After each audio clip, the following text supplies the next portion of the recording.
Olá, seja muito bem-vindo. 14 de agosto, bom dia para você que nos acompanha. São exatamente 9 horas da manhã e a partir de agora você confere as principais notícias aqui da nossa cidade.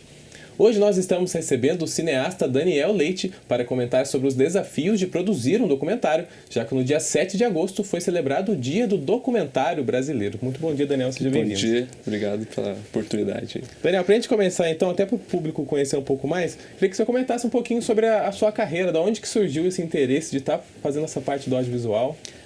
Eu acho que desde muito cedo, assim, eu acho que é uma coisa meio natural que vai acontecer, assim, sabe? Tipo, meio que as artes se entrelaçam. Desde pequeno eu desenhava, sou ilustrador hoje em dia também. E aí você vai... Eu fui fazer faculdade de publicidade, comunicação, aí você vai tendo contato com essas coisas, né? Com câmera, com tudo. E aí eu tinha uma câmerazinha mini DV, filmava uns amigos que tinha banda. E na faculdade eu lembro que no primeiro ano a gente teve que fazer um curta no fim do ano. Eu participei lá e tal. E aí a gente foi mandar para uma pessoa editar. Eu fui lá ver como é que era. E eu fiquei fascinado por aquilo. Falei, preciso aprender a fazer isso. E aí eu comecei a estudar o Premiere, os negócios de edição, montando videozinhos de família e tal. E aí em 2009, mais ou menos, um amigo meu que fez faculdade de publicidade comigo, que estava fazendo uma outra faculdade, me chamou para para editar um documentário que eles estavam fazendo lá na Unital, sobre história e tal. E ali eu acho que foi quando começou assim a parte do documentário.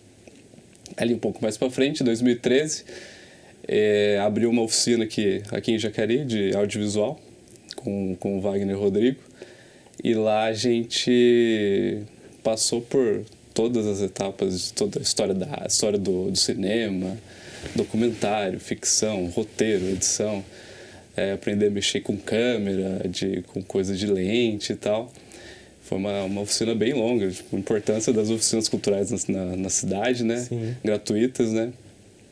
E ali no fim do ano no fim do curso a gente fez um curta de ficção, no caso, que era o Analisando a Coruja, e foi para festivais, foi para Brasília e tal. E a gente resolveu escrever, a galerinha da oficina resolveu escrever um projeto, que a lei de incentivo da cidade estava aberta, e ali a gente escreveu o projeto do Ofícios, em 2013, já fazem 10 anos já. E a gente foi contemplado e eu acho que ali começou mesmo a parte do documentário. Uhum. E quando a gente fala sobre essa produção, assim, quais são as suas principais referências, assim, às vezes, diretores que te inspiram? Tem. Eu acho que o grande diretor documentarista brasileiro, talvez do mundo, foi o Eduardo Coutinho, que fez vários filmes importantes, né? Cabra Marcado para Morrer, que foi um marco no cinema. Ele dirigiu vários episódios do Globo Repórter da Globo, né, nos anos 70. Uhum. Tem alguns até no YouTube. E ele até me inspira um pouco no processo que ele tinha quando fazia os filmes dele, sem querer comparar, obviamente, mas para fazer os nossos. E eu acho legal, assim, quem está querendo iniciar nessa vida de documentário, tem um filme dele, eu acho que do início dos anos 2000, que chama Edifício Master, que ele vai num prédio lá do Rio de Janeiro e se estabelece ali e começa a entrevistar alguns moradores. E o mais interessante é que esse filme tem uma das assistentes de direção dele, ela fez um curta, que é meio que um making-off desse filme. Aí você vê todos os bastidores lá, as agonias dele, falando, não vai sair filme, meu Deus, é muito difícil. Que chama Apartamento 608, que foi o apartamento que eles alugaram no edifício para montar a base deles lá para fazer o filme. E é bem interessante. Tem o João Moreira Salles também, que é um cara bem bacana também. Tem um filme que eu acho que é um dos meus favoritos, assim, da vida, que chama Santiago, que ele resgata um projeto que ele tinha no início dos anos 90 ali, de fazer um filme com o mordomo da casa dele, porque ele é de uma família mais abastada. E durante esse resgate dessas filmagens que ele tinha feito, ele começa a fazer uma meia-culpa. Eu falei, pô, devia ter prestado atenção mais nele. Eu devia... E é uma reflexão bem bacana, assim, para quem faz documentário, né? Você tem que realmente focar no seu personagem, no seu objeto de estudo, sabe? Não é uma pessoa que está ali. Então, acho que você tem que ter essa proximidade. E quando você começou a trabalhar com isso, quais foram as principais dificuldades ou até obstáculos que você encontrou, assim, né, nessa parte de produção? Eu acho que no começo, principalmente, foi a falta de experiência, né, de fazer. E eu acho que ao longo do tempo e ao longo do processo eu fui aprendendo junto com todo mundo que fazia parte desses projetos. Eu acho que foi muito importante o primeiro episódio que a gente fez do Office, que deu uma certa confiança para todo mundo, sabe? A gente fez o senhor com quem a gente fez, até já faleceu em 2017, que era um alfaiate que ficava ali no centro da cidade, ali na Bernardino de Campos. E alguns anos antes eu tinha um terno que eu ia no casamento, eu tinha mandado para ele arrumar. E quando a gente foi fazer o Ofícios, eu falei, a gente podia fazer com ele, né, e tal. E foi muito legal, sabe? Foi uma conversa muito boa. Eu lembro que a gente gravou num domingo de manhã, que ele trabalhava, 7 horas da manhã a gente estava lá e tal. E eu acho que ali deu uma base boa pra gente continuar, sabe? Perfeito, daqui a pouquinho a gente volta a conversar mais um pouquinho, tem bastante coisa para falar hoje sobre o documentário ainda, daqui a pouquinho a gente conversa mais um pouco. Ainda falando sobre cultura, no dia 8 de agosto houve a inauguração da exposição Marcas da Alma. A exposição traz fragmentos históricos encontrados no litoral norte de São Paulo, que retratam marcas deixadas pelos escravos. Saiba mais na reportagem.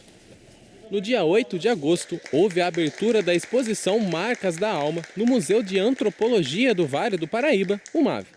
A exposição retrata a permanência das marcas corporais presentes nos escravos que viveram no Brasil.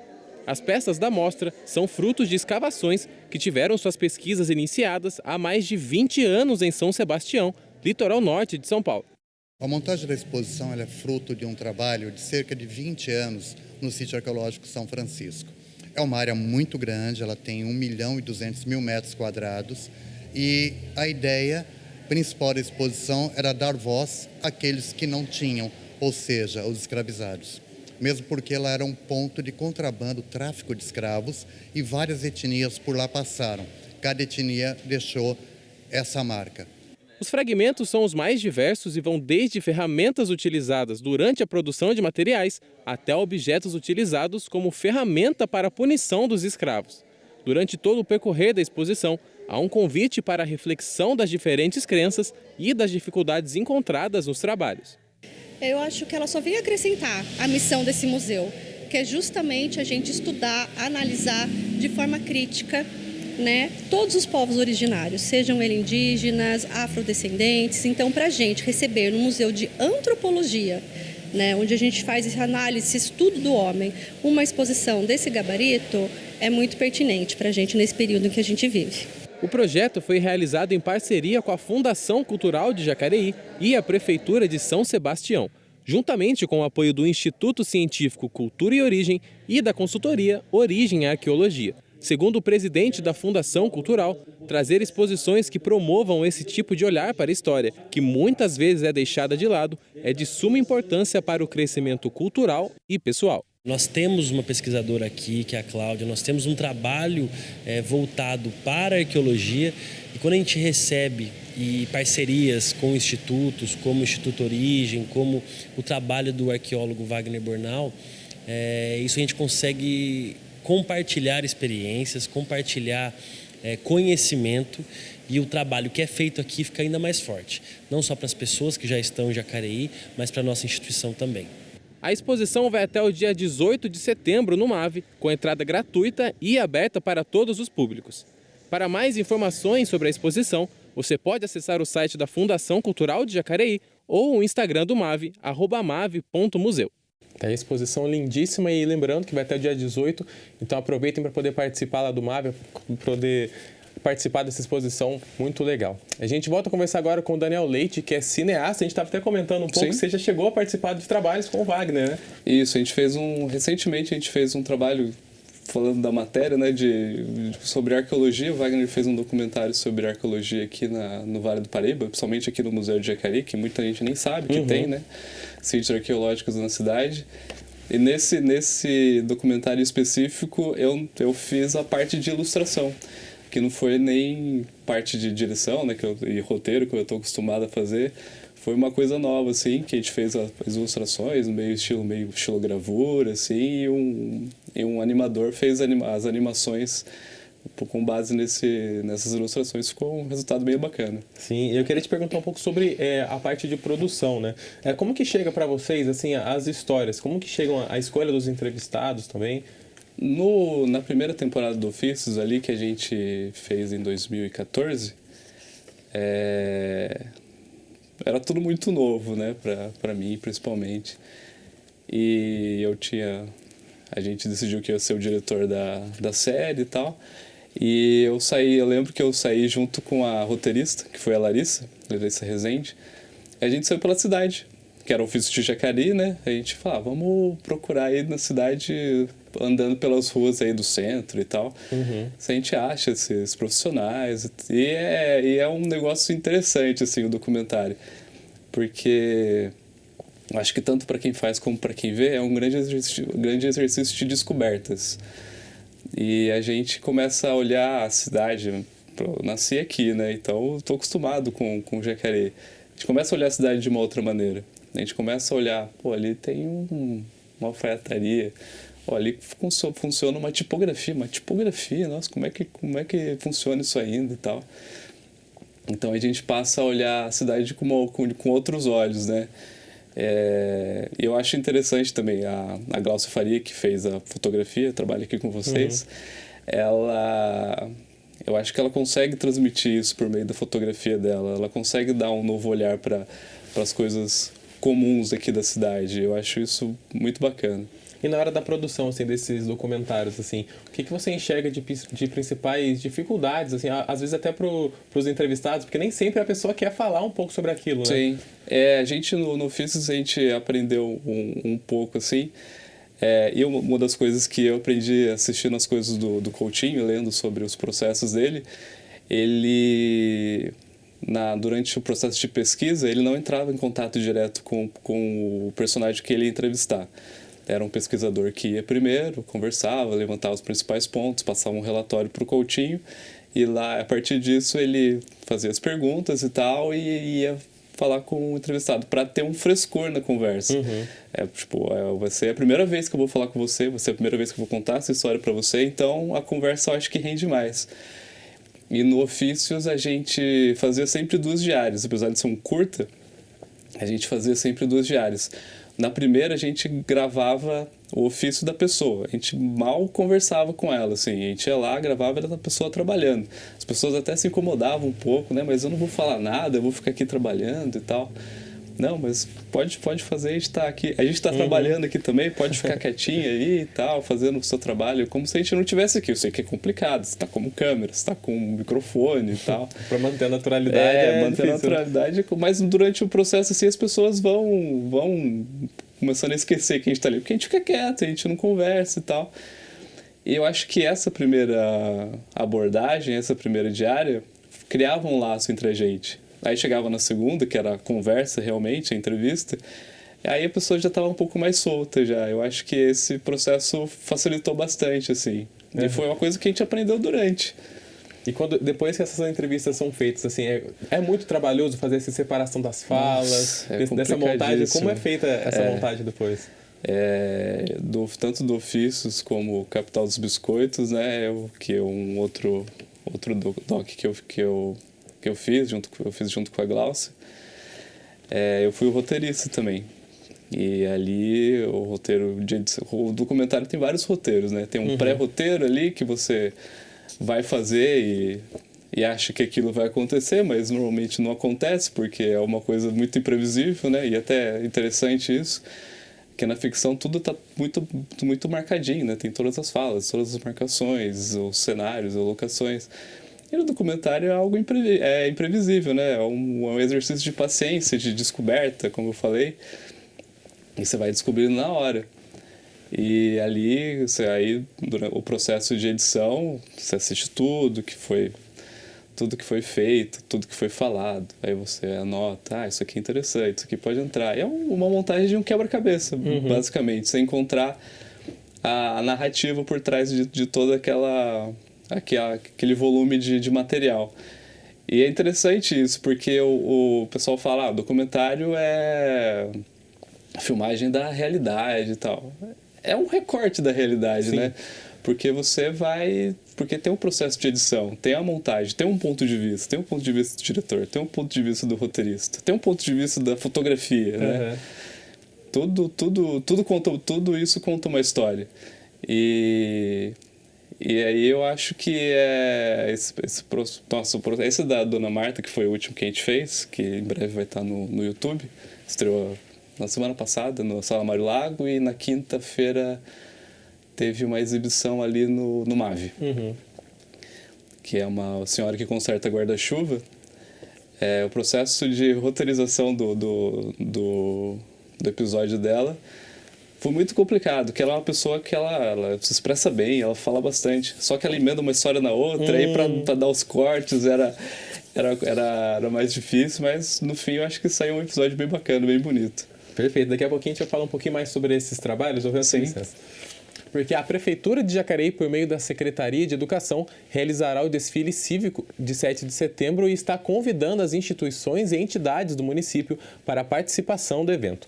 Para realizar a inscrição, é necessário preencher um formulário de adesão disponível no site da Prefeitura até o próximo dia 17. A instituição ou entidade poderá desfilar com no máximo 120 participantes. A ordem no desfile será definida pela Coordenação Geral do Desfile da Secretaria de Educação. Agora, falando um pouco sobre os trabalhos legislativos, confira tudo o que aconteceu na 24ª Sessão Ordinária do ano no nosso resumo da sessão. Nesta última quarta-feira, dia 9 de agosto, tivemos a 24ª Sessão Ordinária do ano. Fique com a gente porque está começando mais um resumo da sessão. Não saia daí. Na fase de votação, tivemos 2 vetos rejeitados e 3 projetos aprovados. Destaque para o projeto de lei do prefeito Isaías Santana, que visa conceder anistia de 90% das multas e juros de mora sobre débitos em aberto com o Serviço Autônomo de Água e Esgoto, o SAI de Jacareí. De acordo com o projeto, a regra será aplicada para interessados que quitarem ou firmar termo de parcelamento até 31 de outubro deste ano, e o devedor poderá parcelar em até 90 vezes. O projeto foi aprovado e deve entrar em vigor nos próximos dias após a publicação no Boletim Oficial do município. Os vereadores também rejeitaram 2 vetos parciais do prefeito Isaías Santana. Um dos vetos era direcionado a um projeto de lei de autoria da vereadora Sônia Patas da Amizade, do PL, que foi aprovado pela Câmara Municipal em junho deste ano. O objetivo do projeto da vereadora é normatizar critérios para o recebimento de vacinas veterinárias fornecidas pela Prefeitura de Jacareí. Segundo a norma inicialmente vetada, a prioridade será para animais que estejam comprovadamente sob a guarda de tutores de baixa renda ou aqueles cuja renda familiar não ultrapasse 2 salários mínimos, e também estende a prioridade para organizações não governamentais que prestam serviços para a causa animal.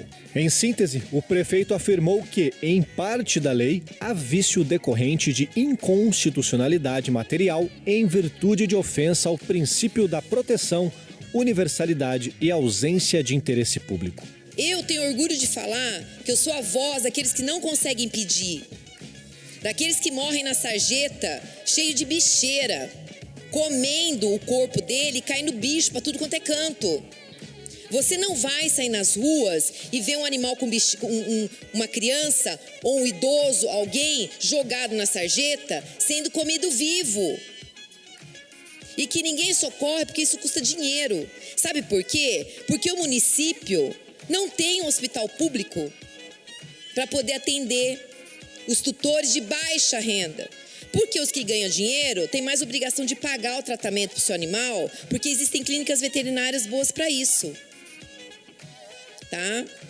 Então, essa frase, a renda do protetor não interfere ao ambiente sadio do animal, não entendi nada desse questionamento aqui.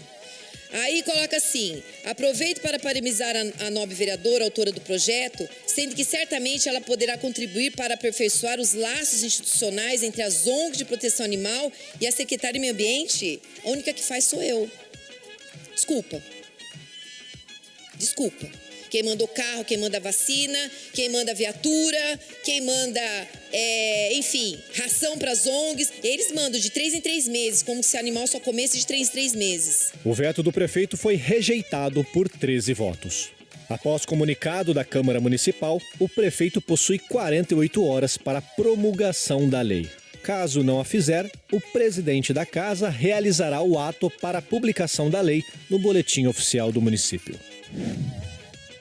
O segundo veto rejeitado está relacionado com um projeto de lei de autoria do vereador Rogério Timóteo, também aprovado pela Casa em junho deste ano. O projeto, inicialmente vetado, institui e inclui no calendário oficial de eventos o Dia do Obreiro Evangélico, além de criar também uma solenidade anual na Casa Legislativa.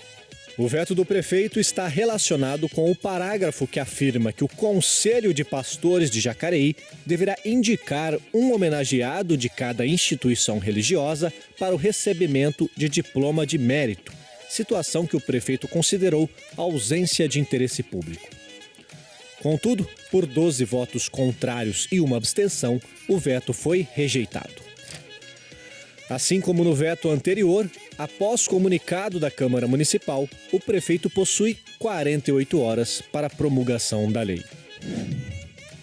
Por fim, tivemos ainda a aprovação do projeto de lei de autoria do vereador Paulinho dos Condutores, do PL, que declara como utilidade pública a Associação Desportiva Meninos do Morro Vila Santa Rita, além do projeto de autoria do vereador Paulinho do Esporte, do PSD, que institui no município de Jacareí a campanha Setembro Verde, com o objetivo de dar visibilidade para a inclusão da pessoa com deficiência. Antes do início da sessão ordinária, tivemos ato solene de entrega do Prêmio Advocacia Cidadã, além do uso da tribuna pela senhora Fernanda Costa, gerente de comunicação e de captação de recursos do Hospital São Francisco de Assis, que abordou o tema Projeto Mão Amiga. E assim foi a 24ª sessão ordinária. Caso queira ter acesso a todos os documentos na íntegra, acesse o site do Legislativo clicando na aba Produção Legislativa.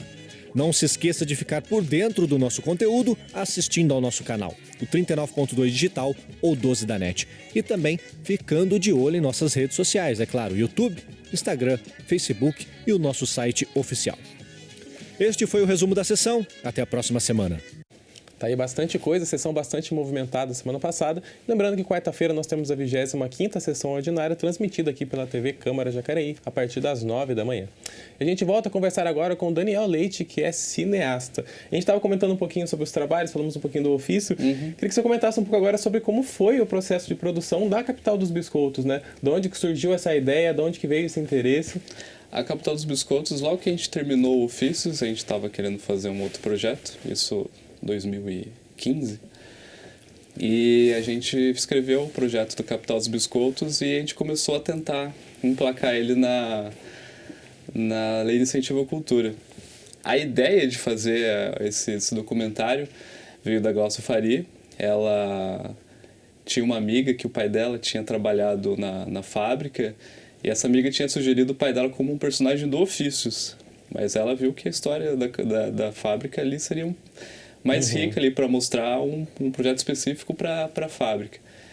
E a gente, desde 2005, a gente tentou emplacar esse projeto na Lei de Incentivo, a gente não conseguia, até que em 2020, se não me engano, na LIC de 2020, ou 2019, eu não lembro, o projeto passou. E a gente começou a correr atrás da captação dos recursos e tal, e aí veio pandemia. Eu falei, pô, esse projeto tá encantado, né? É um negócio que... Já demorou para passar, quando passa tem que parar. Tem a pandemia. Eu lembro que tava na pandemia ainda, a gente tava no início ali, a gente conseguiu captar os recursos, só que, né, as pessoas que a gente ia entrevistar, ia conversar, eram pessoas de mais idade, né? Então, ali naquele processo de pandemia, não era viável na época, né? Aí, acho que no mês de 2021, no começo de 2021, a gente começou a gravar. Todo mundo paramentado, máscara, coisinha para colocar no pé, para entrar na casa das pessoas e tal. E a gente gravou esse projeto até acho que setembro, ali.